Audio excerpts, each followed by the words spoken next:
Here we are. Welcome to Between Two Posts podcast. Got some great topics, got some great guests to talk to today.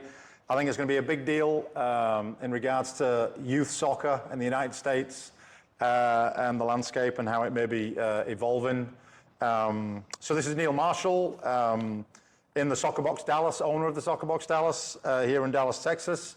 And I'd like to introduce Tina Rincon, President of USYS, US Youth Soccer, and Aaron Gordon, COO of Texas Club Soccer, which is an operator of a lot of the big leagues in this region, right, Aaron? Yes. Yeah, okay, good. All right, great. So we are going to talk about the World Cup, maybe briefly, because the main focus is going to be youth sports, but obviously the World Cup, we can't ignore it. It's a fantastic event for the United States for it to be here.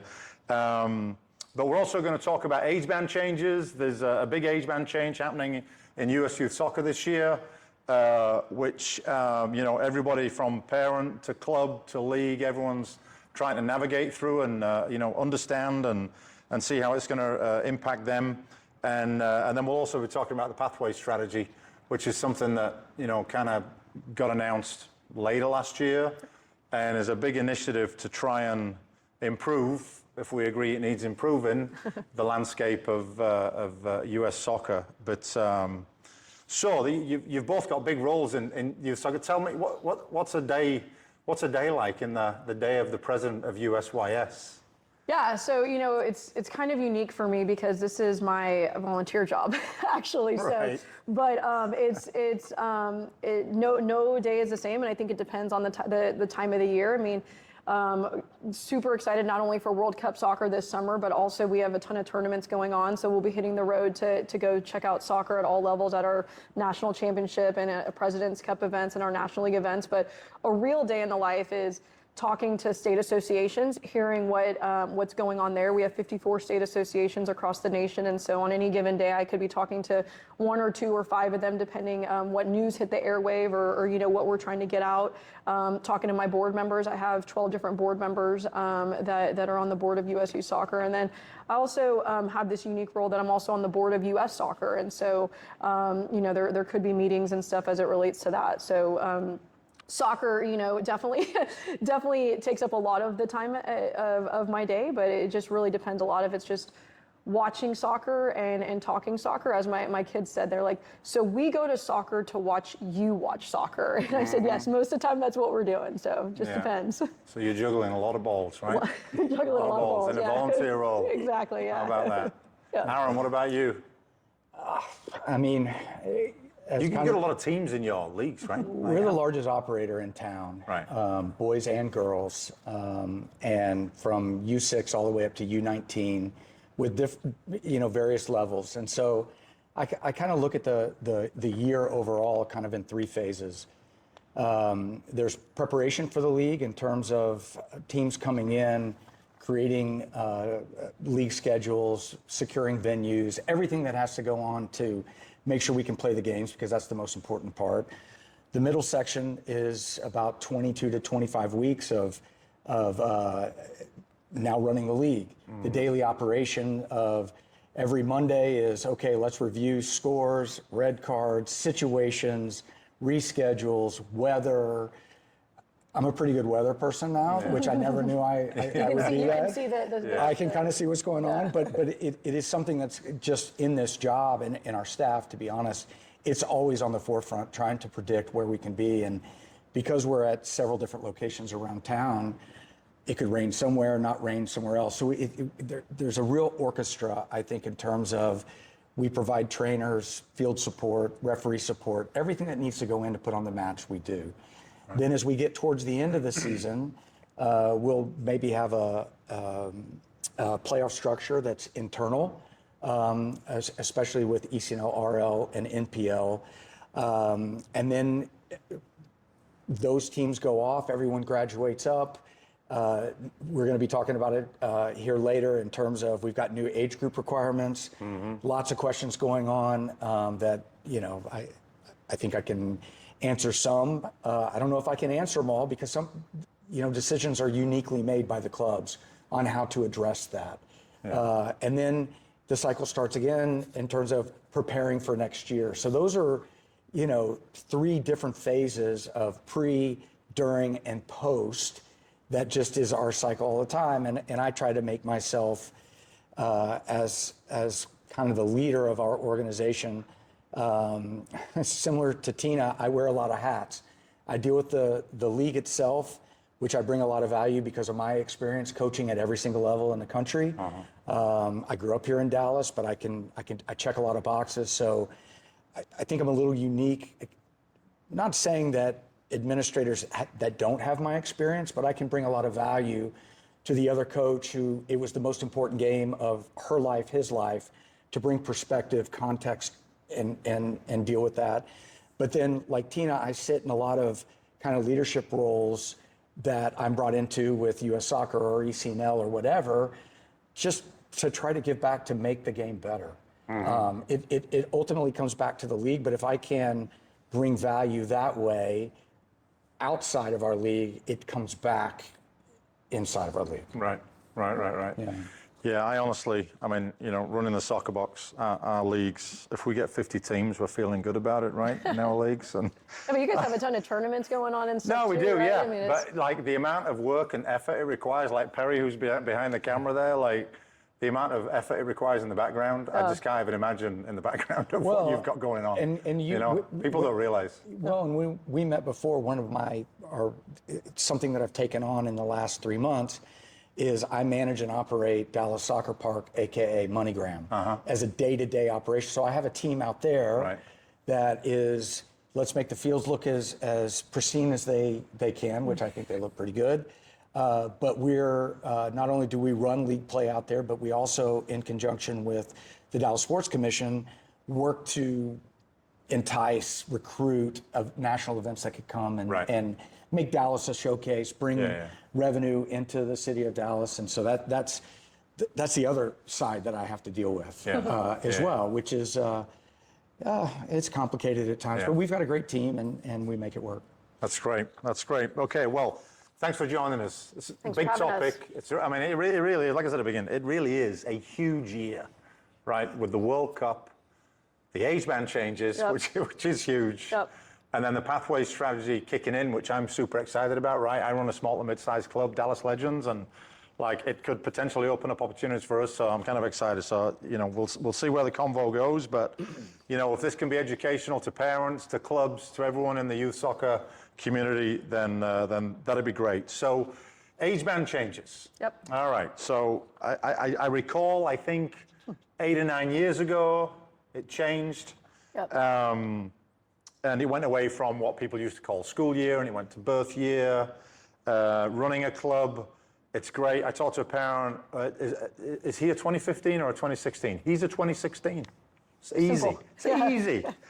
And now, you have in conversations, he's a 2016. What month? I'm sorry, I have to ask what month. It's added another level of questioning to our interrogation. Sorry about that. But so I think you're probably the best person to describe it, right? And I know that there are some families who maybe still haven't wrapped their heads around it. So explain exactly, what is the age band change that's happening? Yeah, so like you said, when I grew up playing, I played school year, right? So August 1st through July 31st, those are the people that you played with. Like you said, a couple years ago, they changed to go to birth year. That was to be more in line with international games, with Olympic standards, and just kind of, saying, this is how we want to be able to easily identify who our players are on the national team and everything like that. Over the last 2 years, U.S. Soccer has been doing an ecosystem review and just saying, hey, what are things that we can do to make youth soccer better? As we all know, as you kind of alluded to, youth soccer is a very fractured landscape. And so what can we do bits and pieces to make it better? And so about a year ago, a little bit over a year and a half ago, we got together, U.S. Soccer, USYS, ECNL was on the call, U.S. Club, AYSO, and just said, hey, we want to make sure that this change that we make to the age bands is a universal change and is a change that we're all doing in conjunction with each other, because we didn't want it to be something else that we were fighting about. We wanted it to be something that we were doing together. So we said, which date is the best?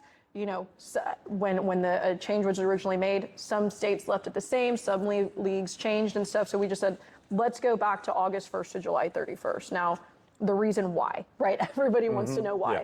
And it's not just because we wanted all the administrators to go through a lot more paperwork or confuse people on the months, but really it's that there was this kind of drop off of people playing soccer, right? A lot of the kids, the vast majority of kids that play soccer in this country play at the rec, non-travel level, play for fun and do everything, right? So they want to go out there and they want to play with their friends. They're not being able to play with their friends if they're a December birthday and they're playing with somebody that's a January birthday of the next year. So things like that where we saw a drop off of people playing. So we're like, okay, how do we combat that?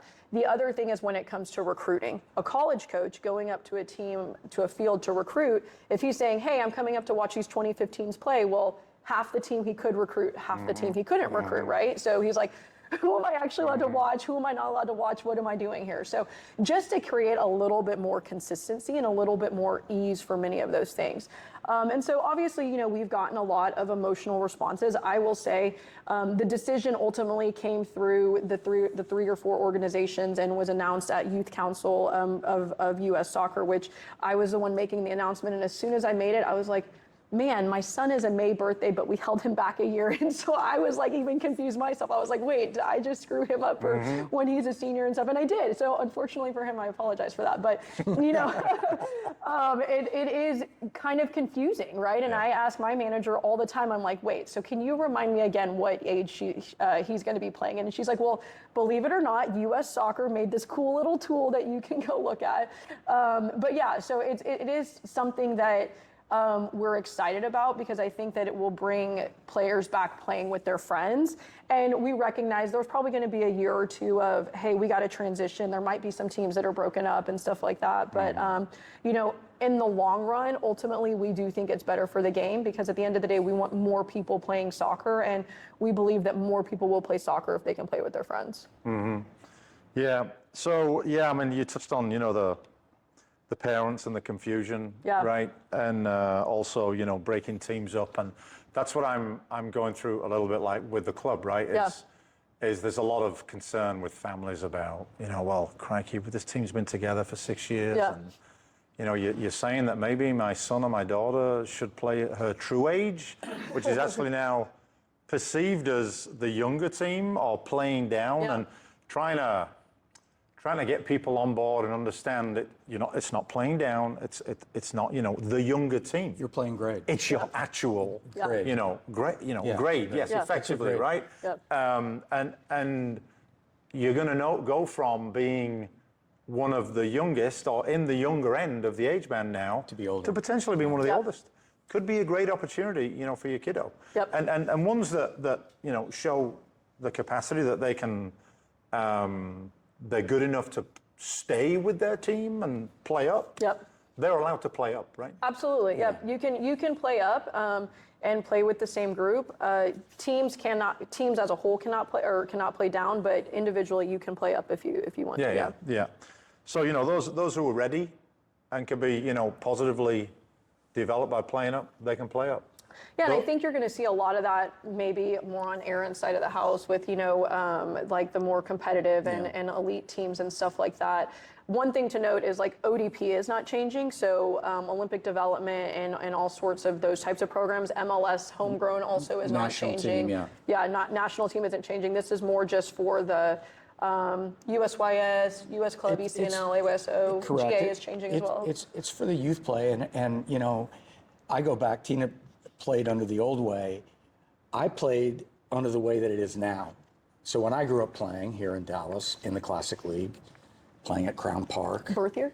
Birth year, yeah. But at that time, there was no age pure in terms of U11, U12, U13. It was U12, U14. So my birthday fell in the fall, and I had guys on my team that were 2 grades older than me because it was U12.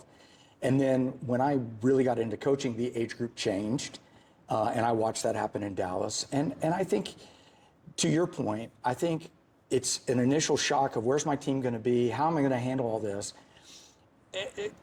Eventually, the clubs will handle their players and their player pool in an effective way.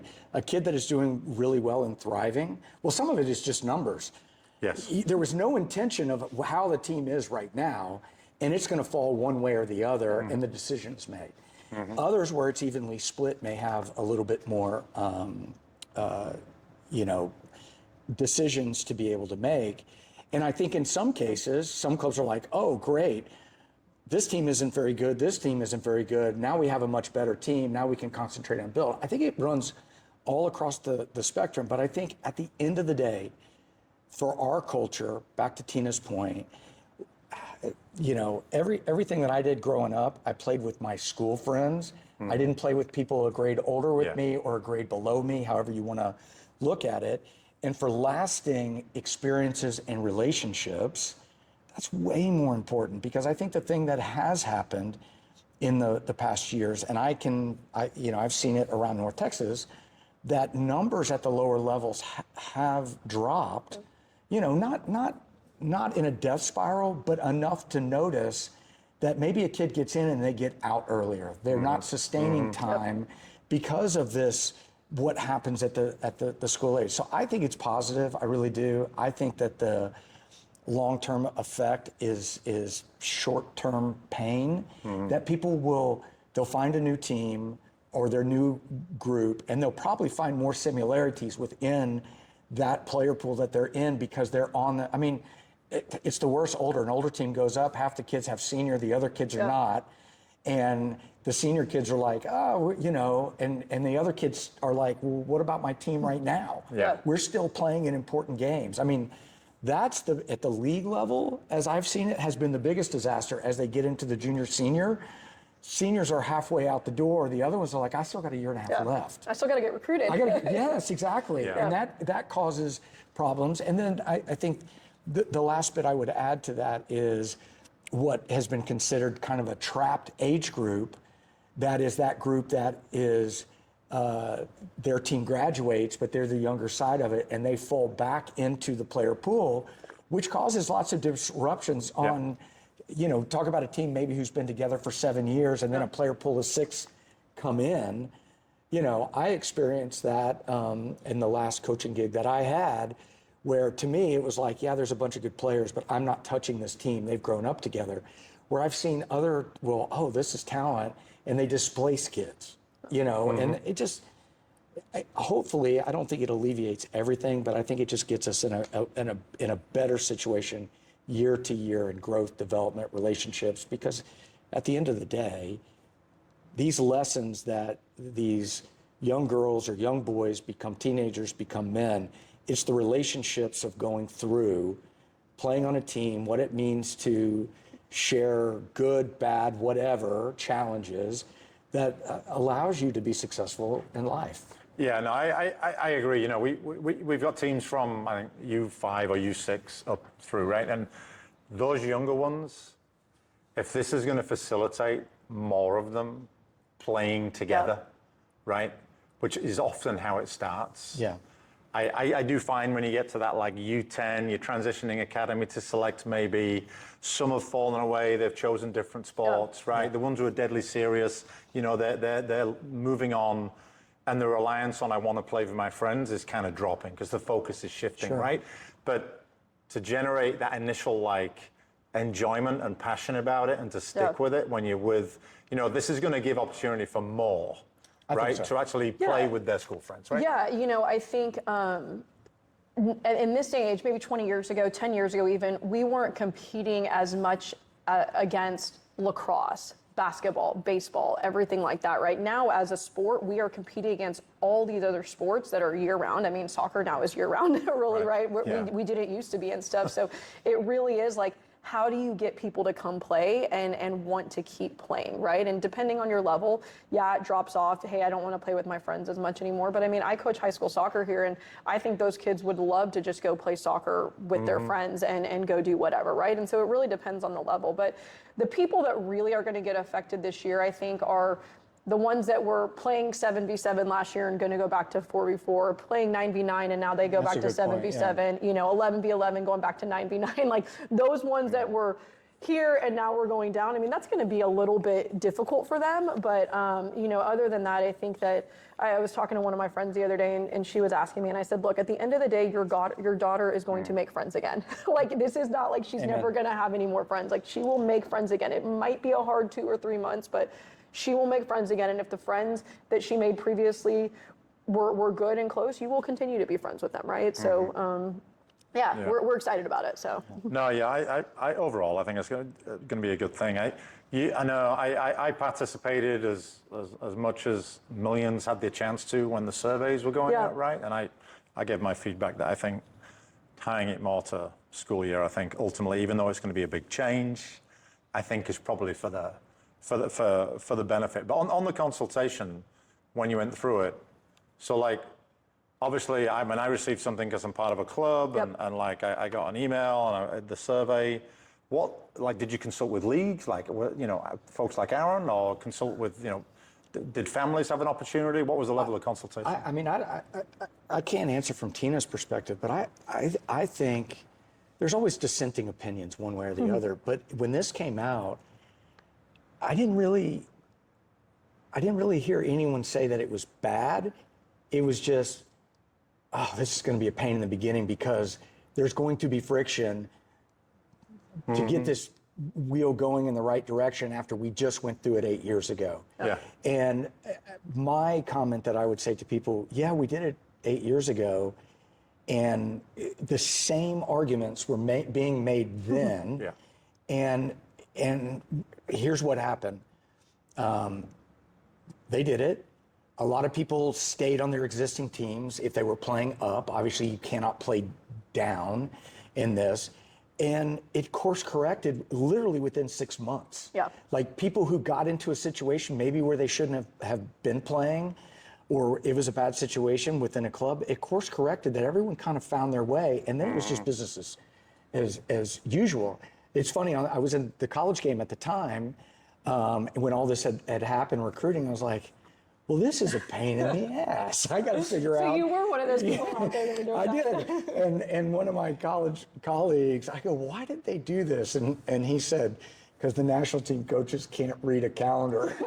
was, you know, could read a date. Yeah, I was tongue in cheek, but I think this is all a little bit of like, okay, people don't like change, getting everyone on board, messaging it the right ways from the clubs. I think the clubs who message it clear, consistently, transparently will survive. Those who don't, with ulterior motives, are going to find more of a burn in the beginning.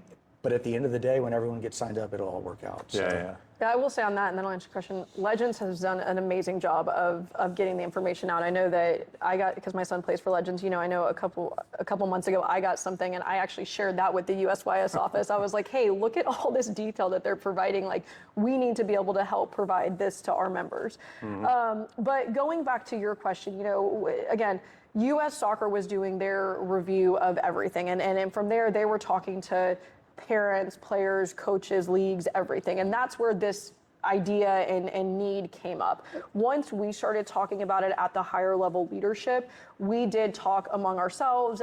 From our perspective, we talked to state associations. We did polls of state associations. Hey, what would you guys want?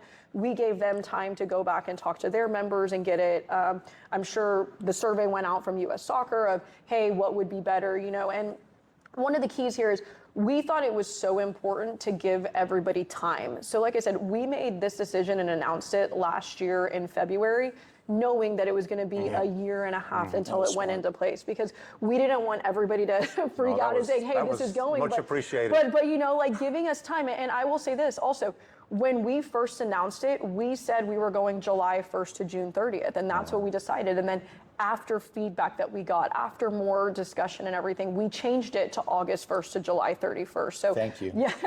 So there was, you know, feedback and people that were being able to provide provide more information. But yeah, I mean, for us, again, it was, we just wanted to make sure that there was enough time to have everybody roll it out. And at this point, it's so funny. I was at one of our state association's AGMs, their general meeting a couple weeks ago, and I said, hey, I can get up and I can talk about the age band change.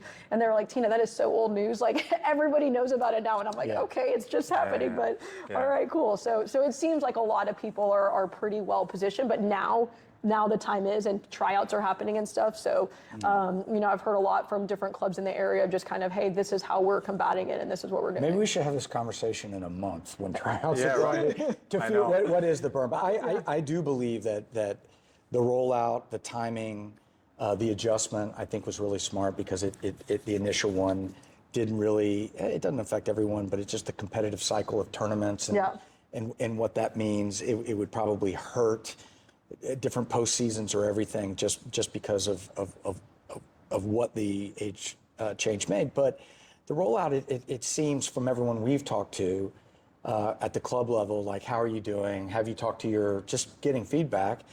And every club has their own plan, so I don't think people are going into it. I think clubs have already kind of looked at their rosters, if they haven't, then that club is probably not run very well to begin with. Right. If this is the first time they're hearing Exactly. But I try to make sure, as part of running all of our leagues, I try to follow all the groups in North Texas, Facebook, everything, to see what's going on. Not that all the content on there is great, but it does give you kind of a pulse of what's going on just out there. And I've already seen clubs having a seminar on the age change and what's going on. And the messages vary because every club is a little bit different. Some are family-oriented clubs. Some are, we got to go win trophy clubs. And we'll be look, we're going to put together the best teams that we possibly can within this, and we're going to move you. Be ready. And I think the beauty of all of this, if the club directors and club coaches, when they're looking at their player pool as they stand right now, I go back to what I said before, if they communicate, if they're transparent, people will find their way. And then this will be kind of put behind us. Once the season starts and we get to November, kind of when you put the fall side of the season to bed, nobody's ever going to talk about it. There'll be other issues to talk about then. Correct. Yes, for sure. Yeah, I think there'll be a little transition time, like you touched on, right? It's going to, there may be some adjustments made to rosters and where some kids sit. Should these players play up? Should they not? They are playing up, and it's like, eesh, these kids are, because there's 5 months more of older kids now in each age band, right? Effectively. Correct. So if they stay playing on their team and they're young, they might go through some discovery and go, you know what? Maybe it is the right thing that I play. So there's going to be some adjustments. Well, and as a league operator, and especially a league operator that has a postseason, I'm really curious to see our teams that are in our league and what those teams look like next year. Like how much change there will be. I know.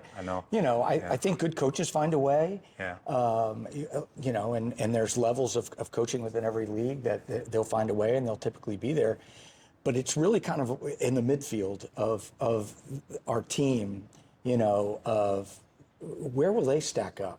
Because I think that's where the most advancement of a player pool could really be made, because top teams have a top player pool and the difference makers that usually make them.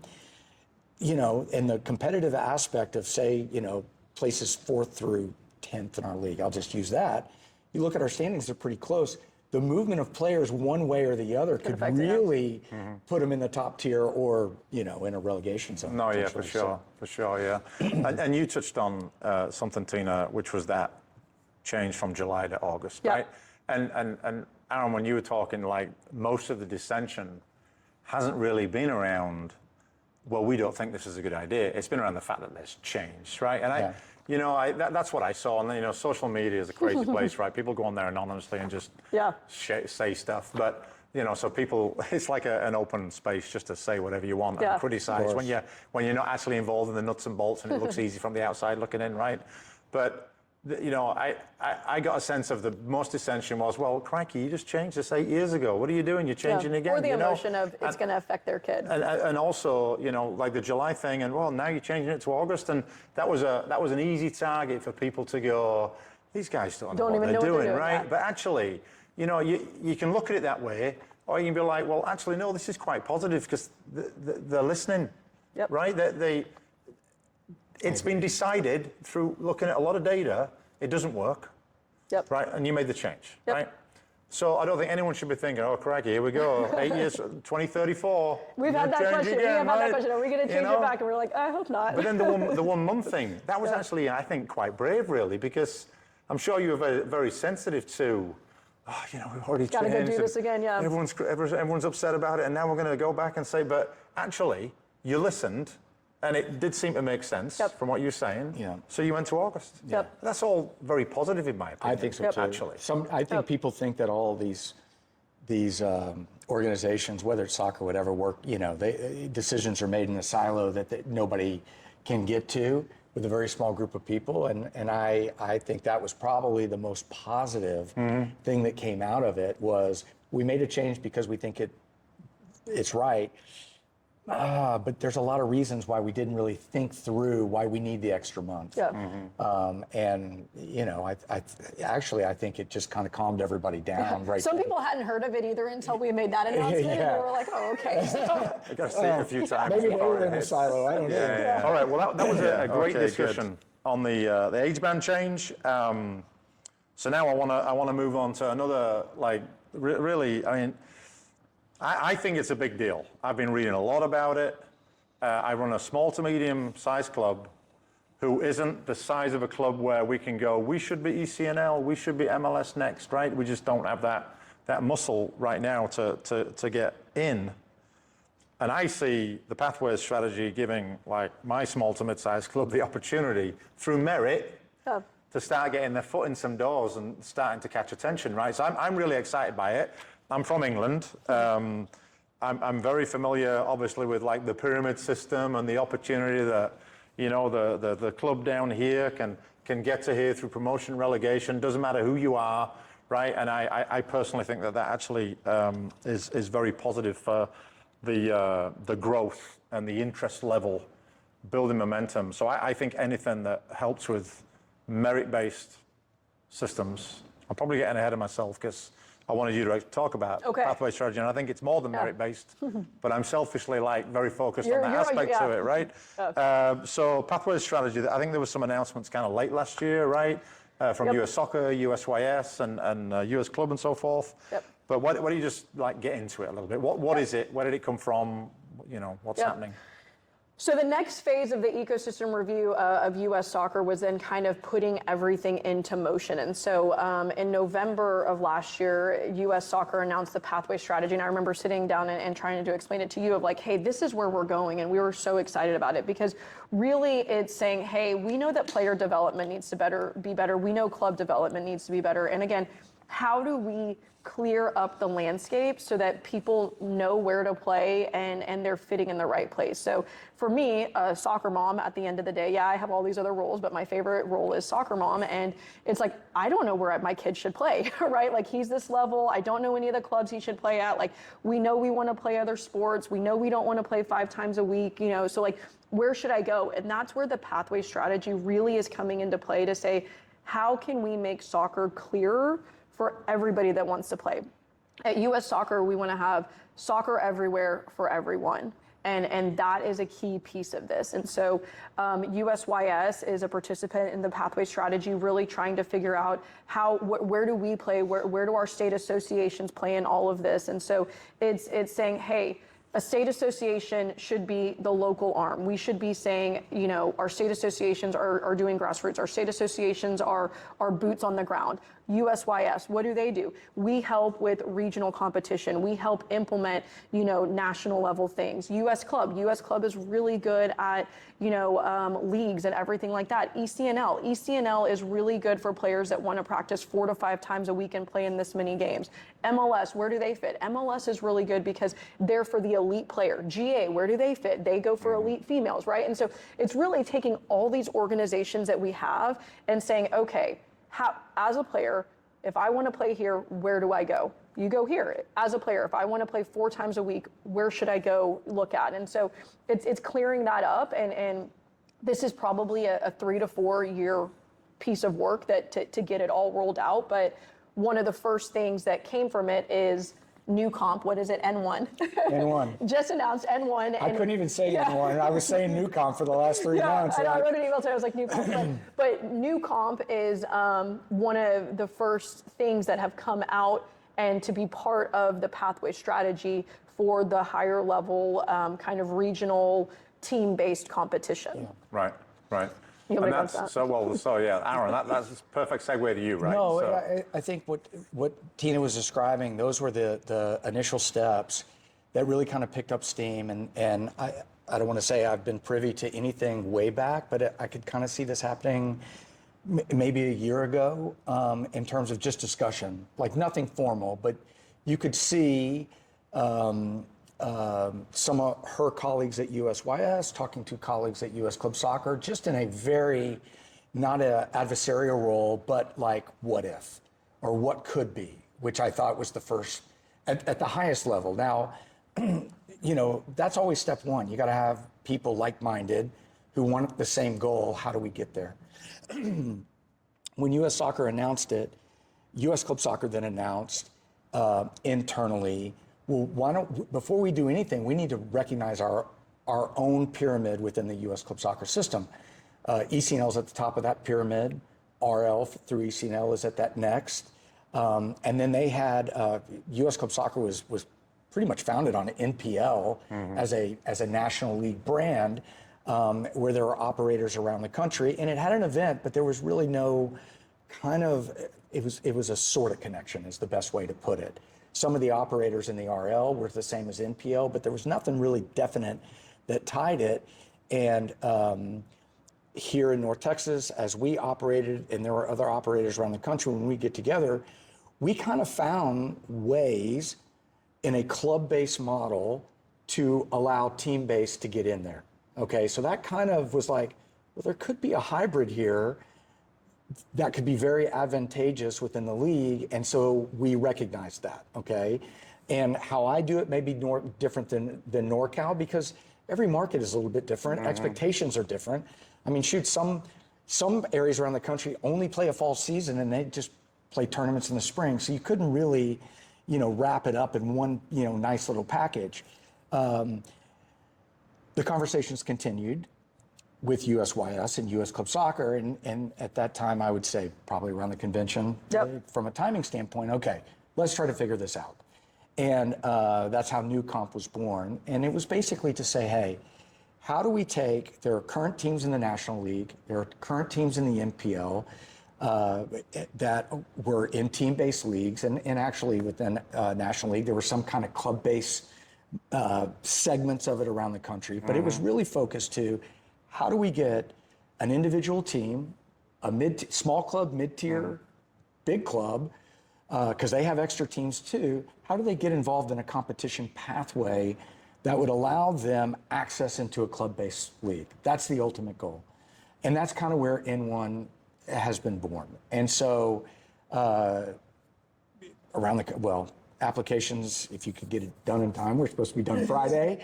Ours are going out today, just from a clarity standpoint. And so what does that mean? It means that people can apply, and I would look at it just like I would look at any other league that I have. If you want to get into this league, what is your motivation? Do you have the ambition? Is it your primary league that you play in, not a secondary league? And I think that's something that has become very in vogue now. Their teams are playing all over the place.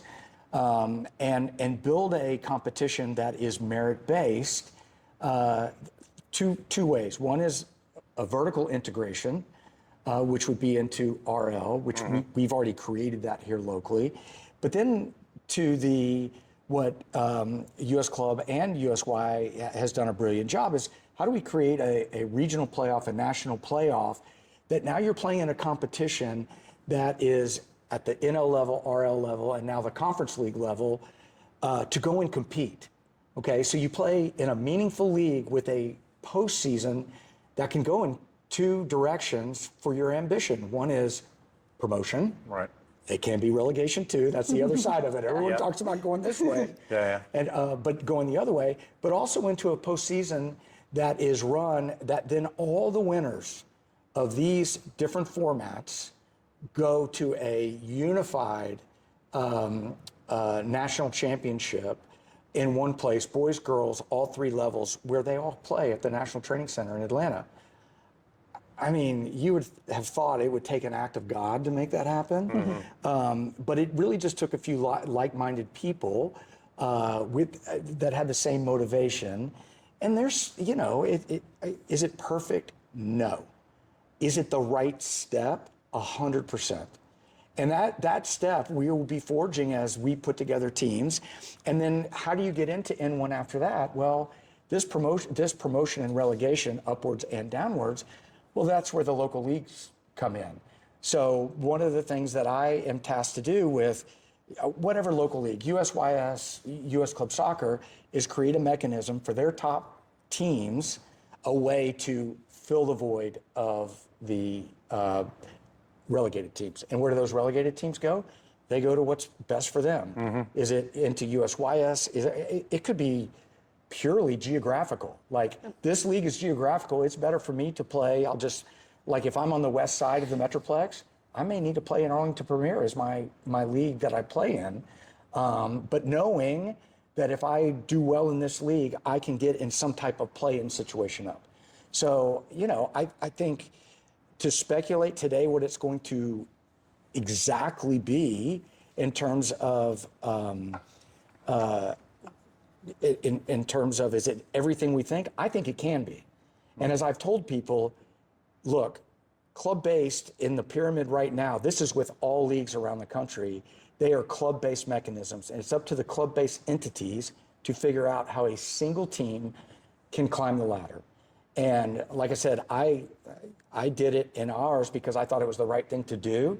I mean, I got involved with ECNL because it was a closed league, and there was an opportunity that ECNL wanted to expand that to markets that had a deeper player pool. Dallas is obviously one. We created a club-based league for those who did not have access.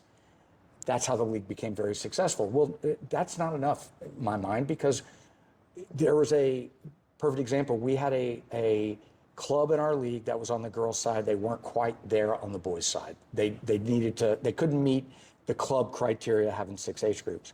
They played in NPL. This is how my brain worked. They did really well. And then we're in North Texas. Sometimes this happens. Teams fall apart at tryouts, and we were left with a hole. Well, the winner, who was not in our boys, I dropped into the league, and they made it to the playoffs. And I was like, okay, I have a proof of concept, almost backed into it, but it really kind of gave the legitimacy of the idea, and that's where we are right now, and that's the way we're going to go forward. So when N1 came about, I was like, oh, I'm not really changing, you know, I'm just validating what we've already done and creating clear pathways for those teams. And, you know, it's not the same for club and team.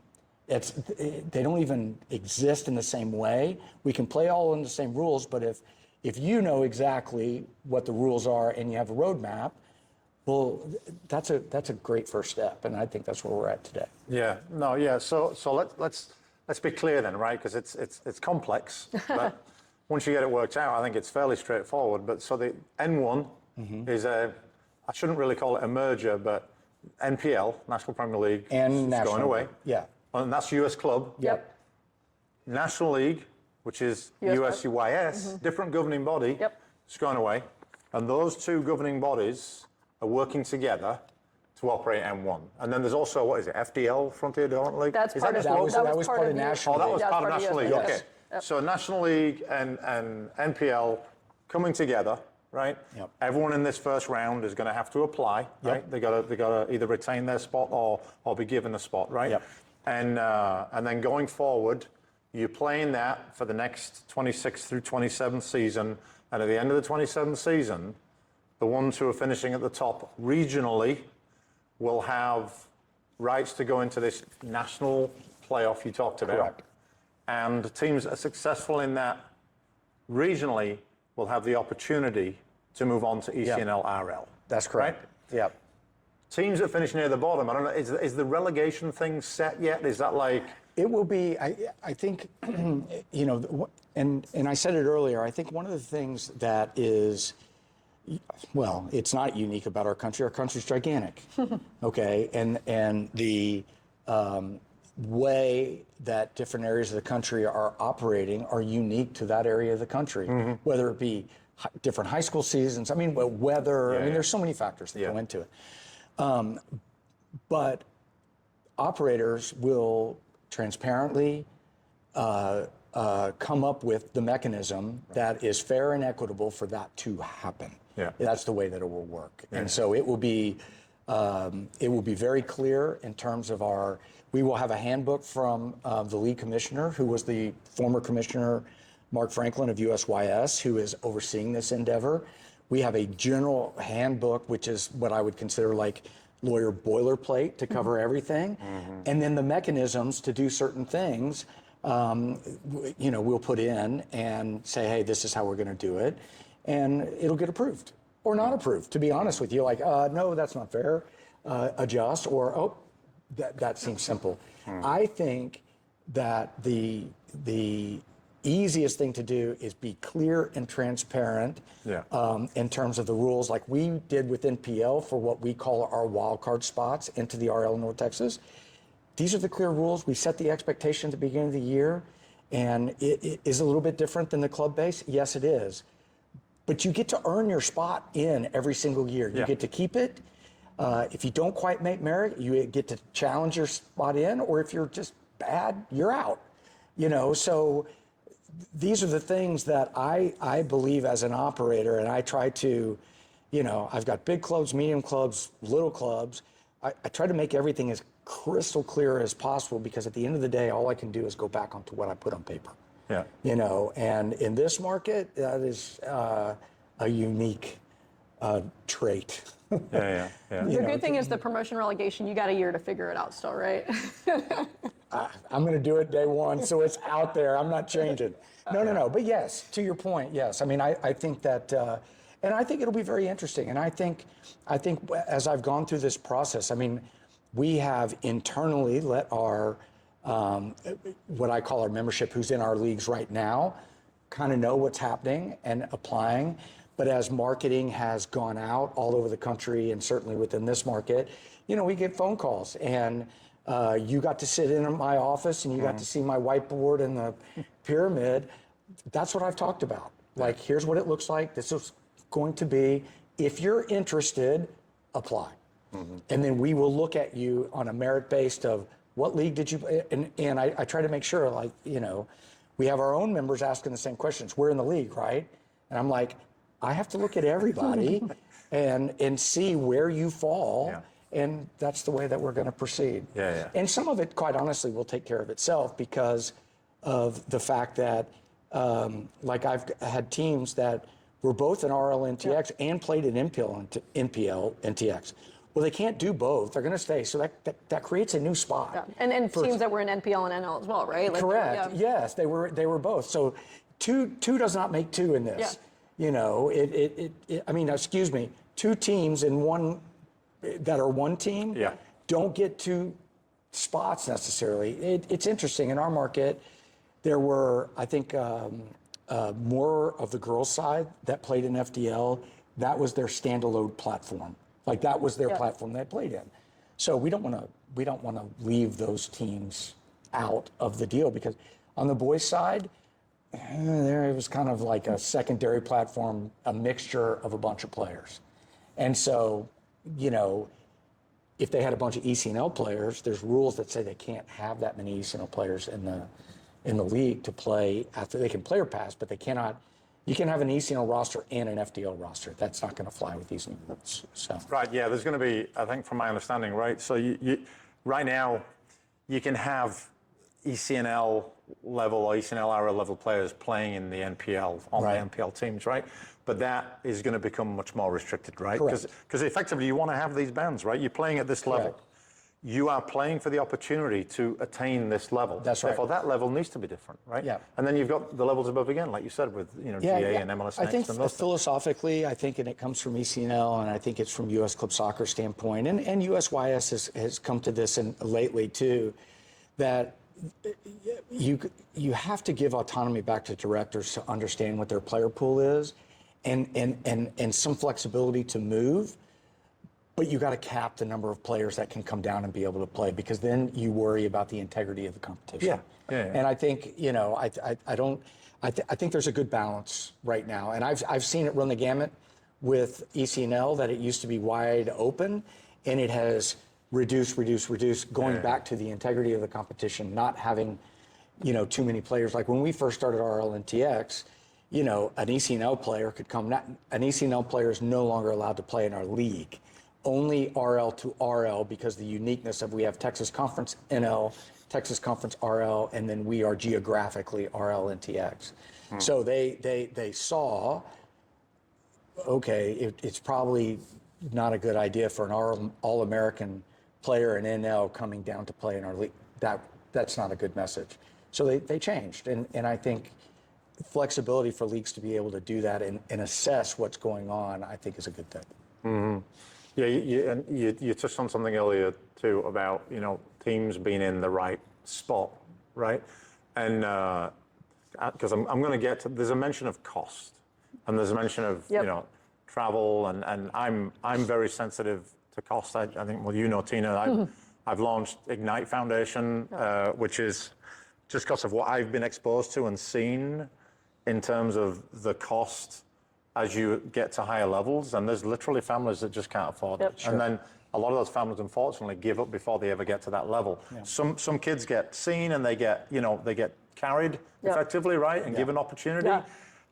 That's a minority, right? So anyway, I'm very sensitive to it, and this is it's not about Ignite. That's the best part of all this is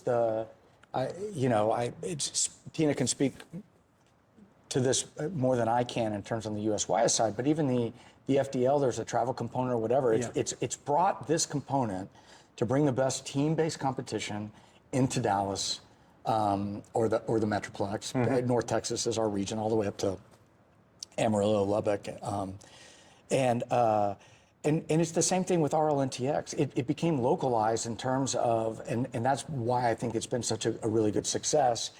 The access to ECNL and events and postseason and everything has made that a unique league.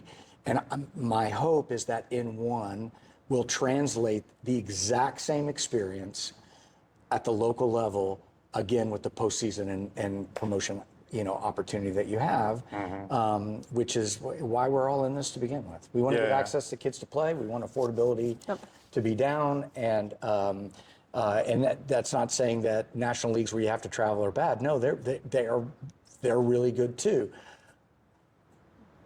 But not everyone has to play in that league. No, I think it goes back to kind of, again, wrapping back into the pathways. Like, it is recognized that most players that, are there's only a small percentage that's going to go play in college, right? There's only a small percentage that's going to make the national team or go to the next level or play international. So your vast majority of players are playing here, and they were literally driving by each other on the highway to go play other places, right? Like the commissioner Mark, he tells a story of like, hey, I'm playing here, or my daughter's playing here, and she's having to go to Wisconsin to play like the same teams, right? You're like, why were we doing this? Where we were just making parents go through and do everything, right? Pay all the money and stuff. The kids, like, they didn't know what was happening. They just want to play soccer, but then they're having to miss school to go play soccer, and it's like, let's bring it back. Let's lower cost, and let's have soccer be a little bit more localized where, hey, especially in North Texas, there is enough good competition here that that's exactly we don't need to drive to the other places. We are certainly one of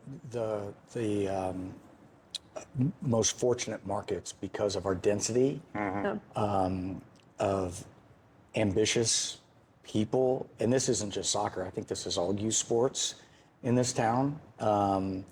And that you have the density. Thankfully, we have a highway system that's fairly easy to get around compared to others, even though people complain here, but I just dare say go to Atlanta or anywhere else like that. LA, yeah. And I lived in Atlanta, so I loved Atlanta. I'm not, saying anything bad about it, but when when you're in a fortunate situation, you want to capitalize on it, and the idea of N1, the idea of RLNTX when it first came to me and we did it as a pilot, its success is the success of RLNTX will be the success of N1 because of the environment and the climate we lived in. And, Dallas is a soccer crazy city because it goes back to the Dallas Tornado played here.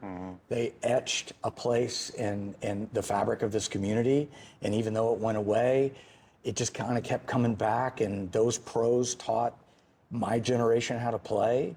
And it's just fed itself year after year. So, I mean, we're the envy of a lot. People look at us from the outside and say, you guys are crazy down there. But I just say, look, it is what it is. But that's why we create probably, at the college game, more players than anywhere else in the country. Right. Or at the top of anywhere else in the country. So, I tell people all the time, if you want to be a coach, come to Dallas. You'll get your, it's a great apprenticeship, to kind of figure out if you're cut for it. So. Right. I think like the coolest thing about N1, and you mentioned it, right? It literally, many people see US Club and USYS as competing organizations, right? They see us as, hey, we can't play here, we can't do that because they're going against each other. And what we found out was we were just fighting over the same 1,000 players, 10, whatever, every year, right? We're like, hey, this club came over here, this league came over here, and now they're going back over there. And it's just like, we have to get out of that mindset. And so, we've had a lot of conversations, USYS leadership, US Club leadership, as Aaron alluded to, of there are certain things that we just inherently need to be able to collaborate on. And so we really see this as one of hopefully many things we can do together. Each organization has a lot of good programs. We have our top soccer program, which is for, special needs kids and stuff. We have really good President's Cup and national championships. US Club has, their I don't know. I'm not going to speak for U.S. Club. I'm sure there's something. Well, no. I would say the U.S. Club model that has just exploded and it is the most successful is when 15 years ago ECNL started. It was a club-based. It was a club-based league that really it was a vacuum that was filled when the DA started on the boys side by U.S. Soccer. There were a lot of directors around the country who were like, well, wait a minute, why are you doing this for the boys, not the girls? And it was kind of put on the shelf, and to the credit of current ECNL leadership like Christian Lavers and Doug Bracken, and there's countless others around the country who were part of that. They were like, well, we can do it too. And they got started, and then they just continued just to refine, do better, create events, and they're the best event. No offense to USYS because I hadn't been to an event in a long time. I'm sure they do a great job, but when ECNL does an event, it feels special when you walk through the gates. It's a real experience for everyone participating. The marketing, everything. Everything, yeah, they kill it. And so it created this in a way that was scalable. And then when the DA got in the girls, they were kind of back and forth. And then the federation just got out. And then that vacuum was filled by MLS Next on the boys. And it gave an opportunity, I think, from ECNL, who had started the boys, kind of at the same time, because there was it's interesting, kind of a void created that DA shut out a bunch of boys programs around the country that ECNL fulfilled. So, well, we can do this too. The DA happened, and then obviously the boys side for ECNL has become gigantic. I mean, the MLS Next homegrown side obviously is, its engine in that is the academy teams in MLS. Where there's a different level of funding and coaching and access and everything that those teams have. They're in a different model. And there's some great clubs in homegrown that are within that. But it's starting to get segmented within their organization where on the ECNL side, the boys has grown and it's gotten bigger. But just from an event standpoint, they created that. Then they realized, well, we got to create a proving ground level because, ECNL's looked at as a closed organization. So that's how the RL came. Right. And it actually started in Texas. The Texas conference said, hey, can we try a second team RL? That 1 year, it just snowballed around the country. And then, all things lead back to Texas again. There was the idea of, well, how do we deal with this in a local market? Because we have all these teams that want to get in. And so I was contacted and, I named it RLNTX without any thought of, well, I just want to differentiate myself so everyone would know. And they did the same thing in South Texas. And then that's blown up. And so, I think that's the experiential side with all this. I mean, we're talking soccer, we're talking development of soccer, love of the game, but there's also the community aspect of it that comes together. And when you're able to do that, I think that's why, and Tina can, tell me I'm wrong, why ECNL was brought into running the conference league to replicate that excitement and unity and experiential aspect of this new venture together. And the pressure's on them to have to deliver, obviously. And I'm excited to see what that's, going to be like. I mean, look, it's all in a good direction and it's all going in the right way. And there will be a few bumps on the road. I mean, to sit here and say that it will be perfect, but I think there's enough people in the room, leadership with people like Tina and her team, leadership from U.S. Club Soccer, that will, when there's a bump, how do we self-correct, or how do we make it better, or how do we, if there's a bad operator, how do we switch them out? Right. Yeah. Right. Hopefully that's. Well, yeah. So yeah, I was gonna get to that. This has been quite frankly, a fairly quick implementation of a tangible change, right? Yeah. And when we first started talking about it, and you kind of talked to me about, potentially the big picture view here on what Pathway Strategy wants to try and go do, I was like, well, crikey, how long do you think this is going to take? And I think you said at the time, like, about 3 years. I'm like, really? Yeah. You think you're going to do all that in 3 years? So the and N1 coming along, and the USYS and US Club all of a sudden like working together, right? And everything that's gone with that. And to your point, it's a first step, right? So it's a brave step. Oh, it is. It's a brave step, and I don't think it happens without guidance from U.S. Soccer. When you look at the landscape of all the leagues everywhere, I mean, ultimately, if you just looked at it from a practical and pragmatic standpoint, what are the two organizations that probably represent the largest part of the pool that's out there? And if you can get the two biggest kids in the room to not punch each other in the face, to be able to do something, I think down the road, I mean, we're in a free country that's capitalistic, and people are going to make their way, and you're never going to stop that. But you might be able to get, you just created a bigger tent, and in a bigger tent, there's more room for more people to come into.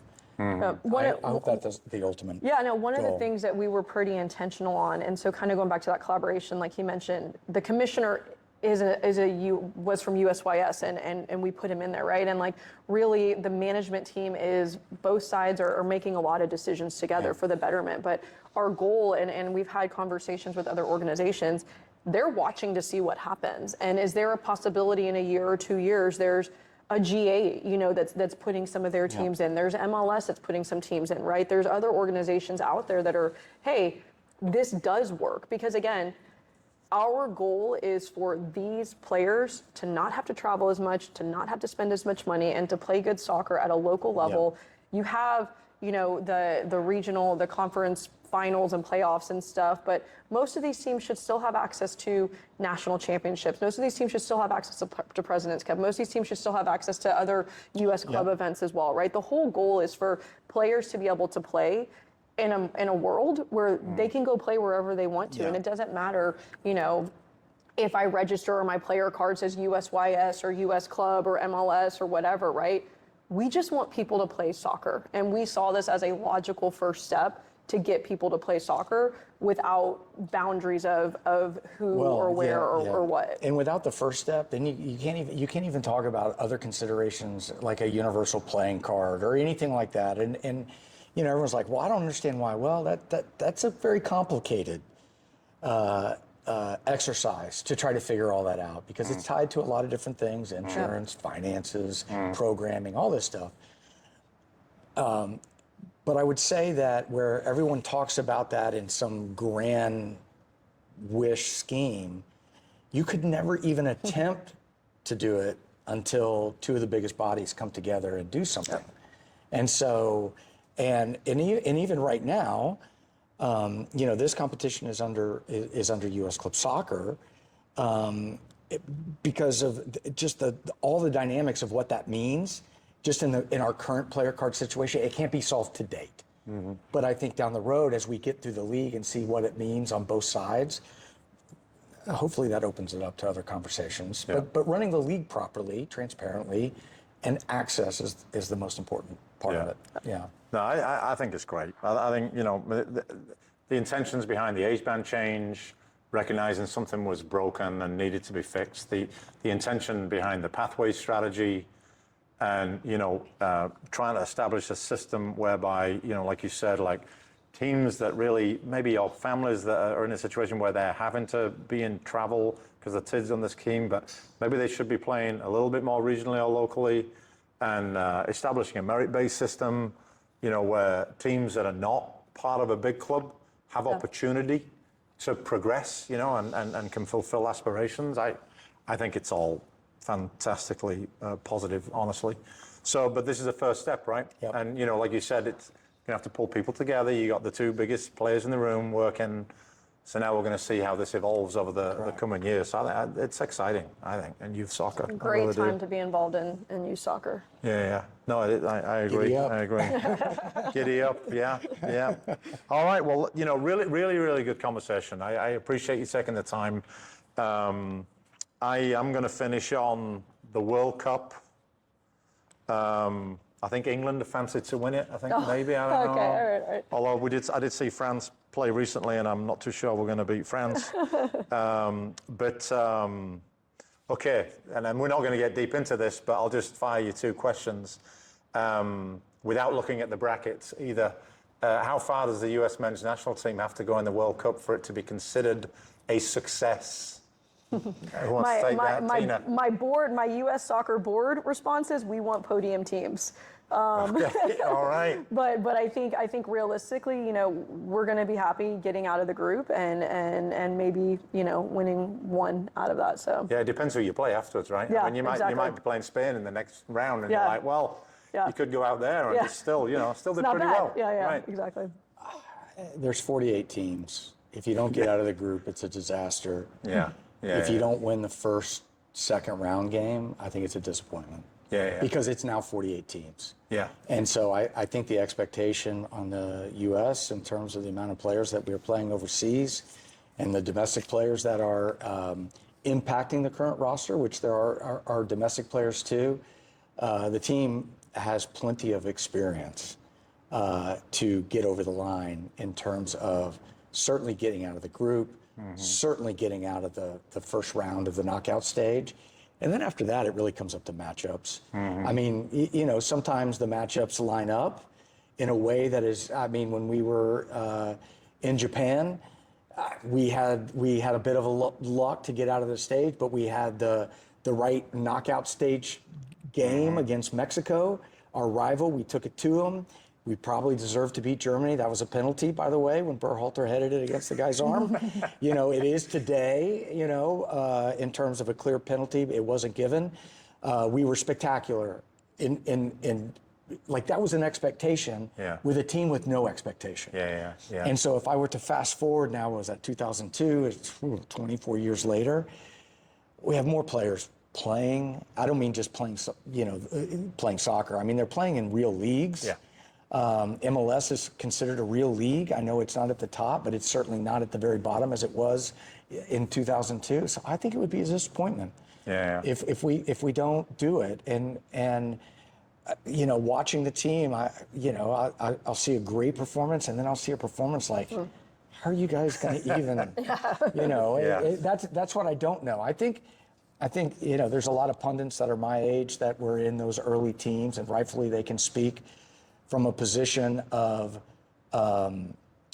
experience and definitely a position of what it meant to wear the national team jersey, that this was their end-all be-all event as they were just trying to become professionals.